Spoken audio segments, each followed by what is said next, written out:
देश में बहुत से लोग ऐसे हैं जिनको हाई बीपी की प्रॉब्लम रहती है, बहुत से लोग ऐसे हैं जिनको लो बीपी की प्रॉब्लम रहती है। आखिरकार उनको करना क्या चाहिए और ये सारी चीज़ें हैं क्या? इन सब पर बातचीत करने के लिए हमारे साथ जाने-माने हृदय रोग विशेषज्ञ डॉक्टर एस.एन. खन्ना जी हैं। आइए उन्हीं से बात करते हैं।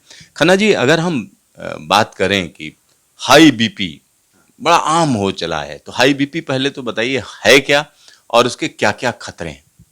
हाई बीपी उसको बोलते हैं कि जो एवरेज ब्लड प्रेशर है वो एज के हिसाब से वेरी करता है। जैसे बच्चों में अलग है, छोटा बच्चा होगा फिर और बड़ा होगा, बट जब एडल्ट हो जाता है नॉर्मल एडल्ट तो जनरली हम लोग मतलब कि लेमैन टर्म्स में बोलते हैं 120/80 होना चाहिए, बट ऐसा कुछ है नहीं।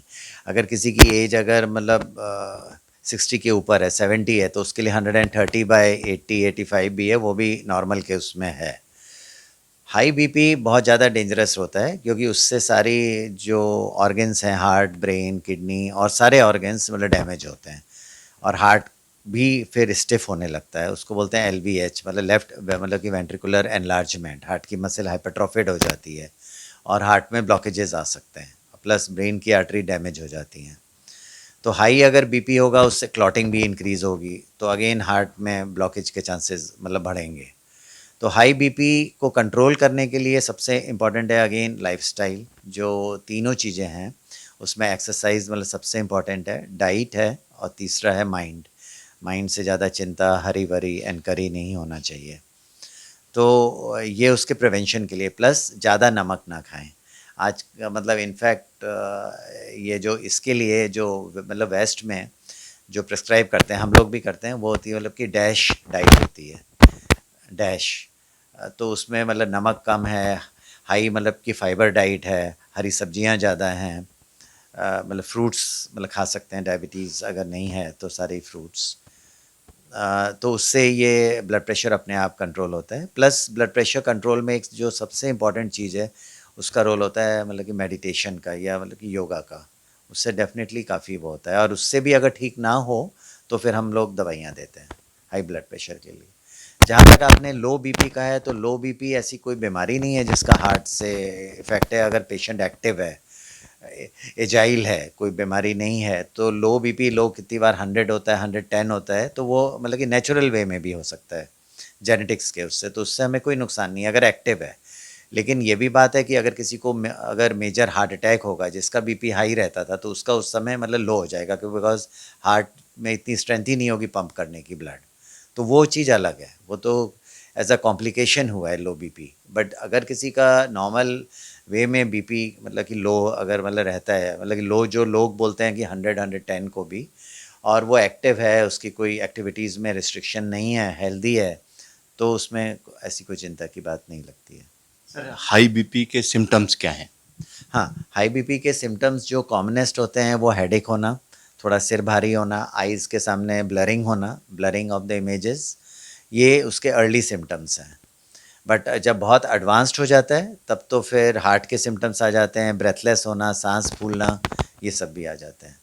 और सर लो ब्लड बीपी के? Low BP as a complication हो तब तो फिर मतलब कमज़ोरी आएगी, हाथ पैर ठंडे हो जाएंगे, चक्कर आने लगेगा, अगर उसकी वजह से लो है। और अगर मतलब पसीना मतलब आएगा। सर एक और चीज़ है, जब हाई बीपी होता है उसके बाद जो दवा दी जाती है, बहुत से लोगों को कहा जाता है कि अब ये बीपी की दवा पूरी ज़िंदगी चलेगी। हाँ, इसको लेकर क्या कहेंगे? ये आपने बहुत ही इम्पोर्टेंट मतलब के क्वेश्चन है जो मैं अपने दर्शकों तक मतलब बताना चाहूँगा।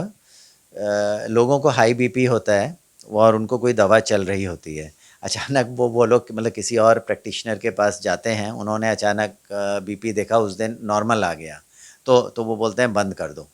तो ये बहुत ही रॉन्ग प्रैक्टिस है। कितने पेशेंट्स में हमने देखा है कि उन्होंने बंद करी और वो 1 महीने बाद या कब विद अ ब्रेन हेमरेज मतलब एडमिट हुए।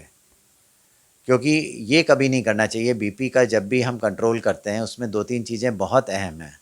एक चीज़ है कि बीपी की इमीडिएटली दवाइयाँ नहीं शुरू करनी चाहिए। पहले तो हमें उसका कॉज़ देखना चाहिए। अगर कोई यंग एज में हो रहा है, तो कोई मतलब कि किडनी के ऊपर ट्यूमर तो नहीं है, एड्रीनल का ट्यूमर तो नहीं है, या कोई और कोई कॉजेज़ तो नहीं है यंग एज में। अगर एल्डरली एज में है और जैसे डायबिटीज़ है, ओबेसिटी है, तब फिर बीपी के लिए पहले हमें मतलब कि लाइफ़स्टाइल को पहले मतलब ठीक करना है कि डाइट ठीक हो, एक्सरसाइज हो, माइंड में अगर स्ट्रेस हो उसको मतलब ठीक करें।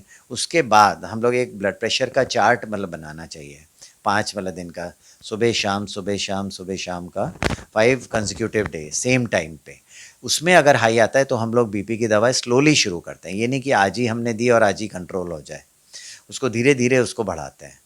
और अगर उसको ले रहे हैं तो उसको अचानक बंद नहीं करें, अनलेस कि कोई मेडिकल मतलब कि डॉक्टर को देख के या अगेन बीपी चार्ट बना के, क्योंकि उसको अब्रप्टली बंद करना डेंजरस हो सकता है।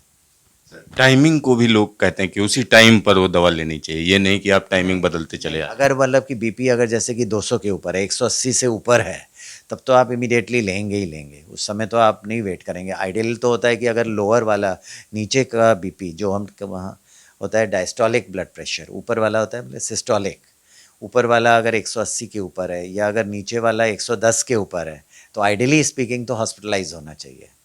आइडियल तो है कि उस समय हॉस्पिटलाइज होना चाहिए। नहीं हो रहे हैं तो उस समय तो दवा हमको देनी ही देनी है, उस समय तो हम वेट नहीं कर सकते ब्लड प्रेशर चार्ट का। सर एक और सवाल इसी से जुड़ा हुआ है, बहुत से लोगों की धड़कन जो है बहुत ज़्यादा एकदम अब्रप्ट चली जाती है कि एकदम अचानक ज़्यादा हो रही है, अचानक कम हो रही है, तो उसका भी कोई लेना देना होता है दिल की बीमारी से? हाँ, उससे होता है डेफिनेटली। एक तो होता है उसको बोलते हैं मतलब कि टैकीब्रेडी मतलब सिंड्रोम होता है, उसमें कभी हाई हो जाती है कभी लो हो जाती है। और कितनों में मतलब ऐसे ही ब्लड मतलब हार्ट रेट मतलब ज़्यादा हो जाता है, 180-200 तक चला जाता है।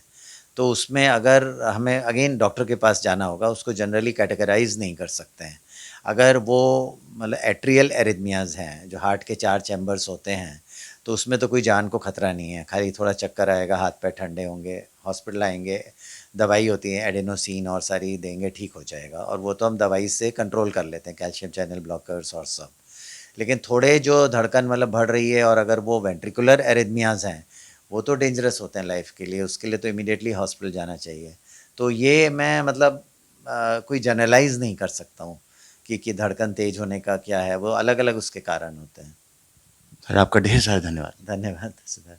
तो यहाँ पर आप समझिए कि दिल की अगर हम बात करें तो दिल वाकई काफ़ी इम्पोर्टेंट होता है, आपको काफ़ी महत्व देना पड़ेगा और उस पर ध्यान देना पड़ेगा। ऐसा नहीं है कि आप उस पर ध्यान ही ना दें, चलती रहती हैं चीज़ें, चलने दें, ऐसा नहीं करना है। जब भी दिक्कत हो तो तुरंत कहीं ना कहीं अपने फिजिशियन के पास जाएं और उसको सारी बातें बताएं और जो टेस्ट बताए जा रहे हैं, जो उपाय बताए जा रहे हैं, उन पर ध्यान दें। कैमरामैन हीरा मंडल के साथ सिद्धार्थ, न्यूज स्टेशन, दिल्ली।